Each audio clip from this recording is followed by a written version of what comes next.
Hello and welcome to Wall Street Vision. On this show, we explore the thinking of the best investors and we examine lessons from the stock market. I'm your host, Vlad Dolgochev.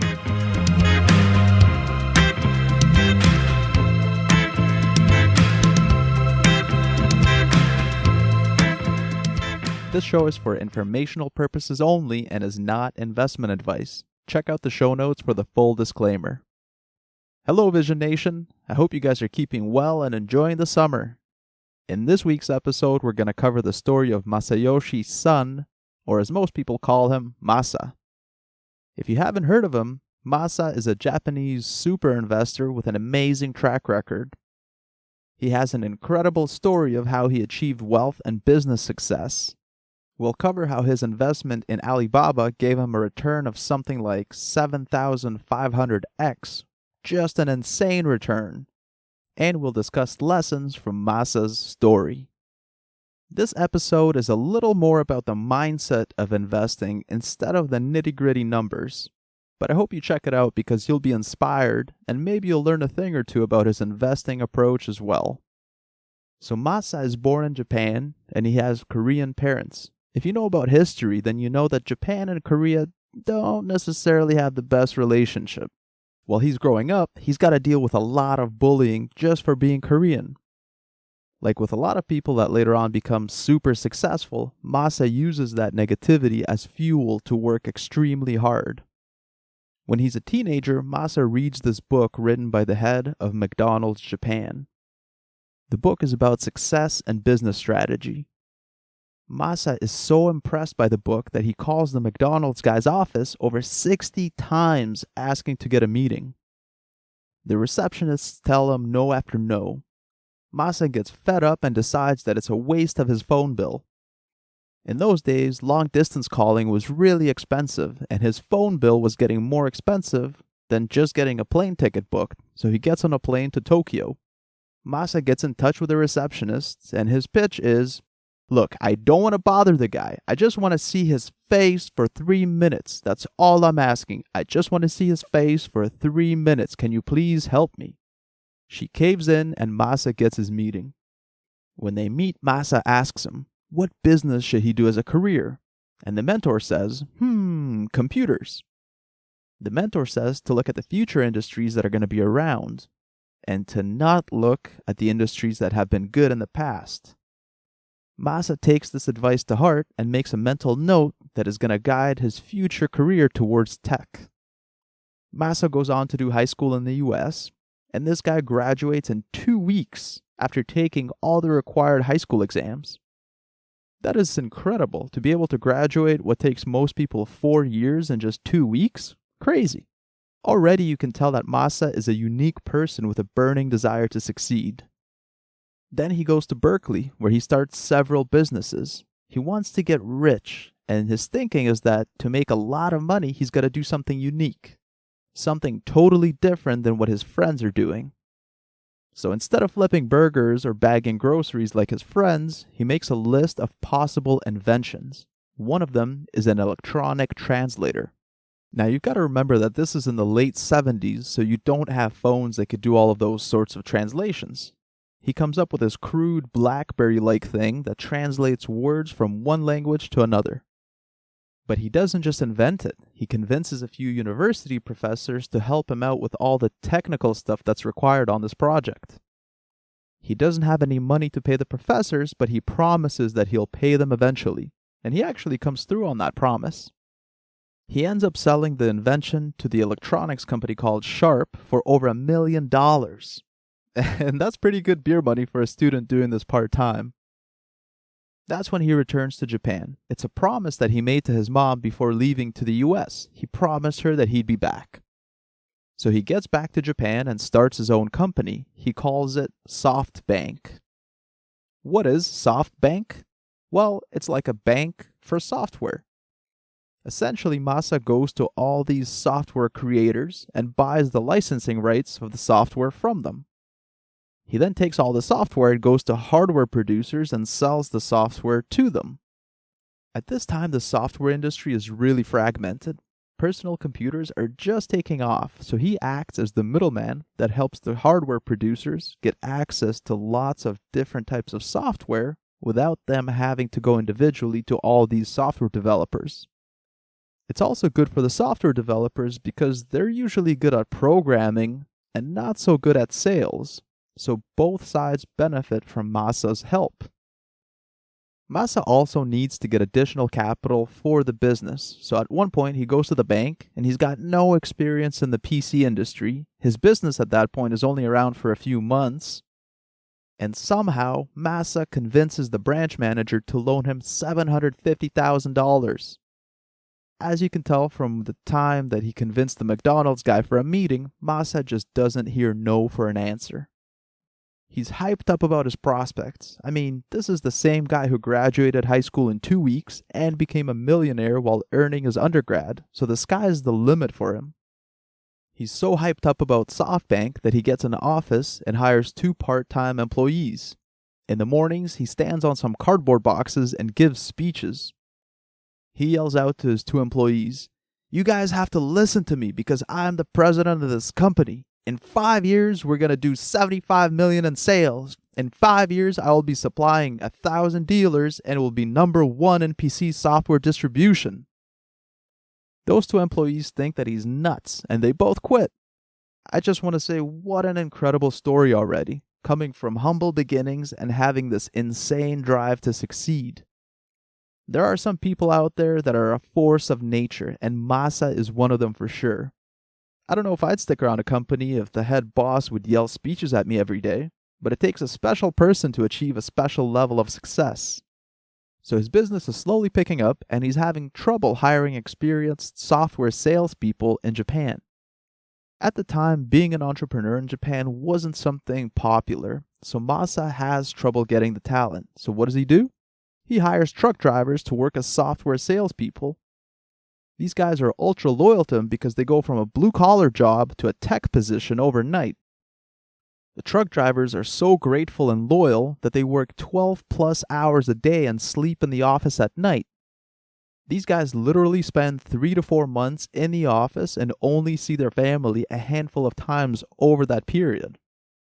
So with all that hard work, soon enough, Softbank is seeing big growth. And 10 years later, they go from 2 part-time employees to 750 full-time employees and making over $350 million in revenues. Masa consistently takes big risks, and that creates this massive growth in his business. Before we dive into Masa's most successful investment in Alibaba, I'll quickly mention that if you're enjoying the podcast, please give us a rating and hit the subscribe button. And if you know someone who would find this content valuable, please share this episode with them. My goal for the podcast is to help people learn the lessons from the best investors and to help people understand the stock market better. And I would love for more people to benefit from this type of content. Alright, Masa's story takes him to a meeting with Jack Ma about an investment in a company called Alibaba. When the meeting happens, Masa sees that Alibaba has 0 revenues, no business plan, and only 45 employees. The Alibaba business is growing quickly, but there's lots of ways it can go wrong. They only have about 100,000 customers, but they are adding about 1,000 customers each day. Their business model is essentially connecting buyers and sellers for all sorts of items. They're connecting companies from all over the world, from Brazilian paint manufacturers to makers of packaging equipment in South Korea to sunglass factories in China. At the time, sellers can't even receive payment on the website. This is really early days where the internet is growing like crazy, but only a small percent of the population actually have a connection. So Masa is talking to Jack Ma, and he just sees this enthusiasm that Jack has. It's a contagious enthusiasm, and Masa sees that this Jack guy can motivate people and inspire people to follow his vision. Jack has charisma and leadership for days. It's one thing to work at a job, but it's another thing to work for a company with an inspiring vision. This reminds me of Steve Jobs. People working with him didn't just do it for a paycheck. They did it because they believed in the vision that he created. When I was a personal trainer back in the day, I had a client who was a self-made billionaire. He had this sort of magic ability to get you to buy into his vision for what the future would be like. And in his mind, everything was possible and achievable. Jack Ma is like that. He's a true visionary that inspires his workers and makes them believe that they can change the future. So in the meeting between Jack and Masa, it was the same thing. Softbank had the money and they invested 20 million into Alibaba. It was a significant investment, but if that investment went to zero, Masa would have still been okay. Softbank had over 100 different investments in tech companies at the time, and Alibaba was just one of them. It's funny, later on, Masa admitted that Alibaba's original business plan was wrong and that they had to change many, many times for them to achieve the great success that they've achieved leading up to today. So it was his investment in Jack Ma that mattered more rather than having the best business plan. Well, fast forward 20 years and today Alibaba is a massive success. Here are some numbers to put the Alibaba success story into perspective. Masa invested about 20 million, and that stake was worth around $150 billion today. That's billion with a B.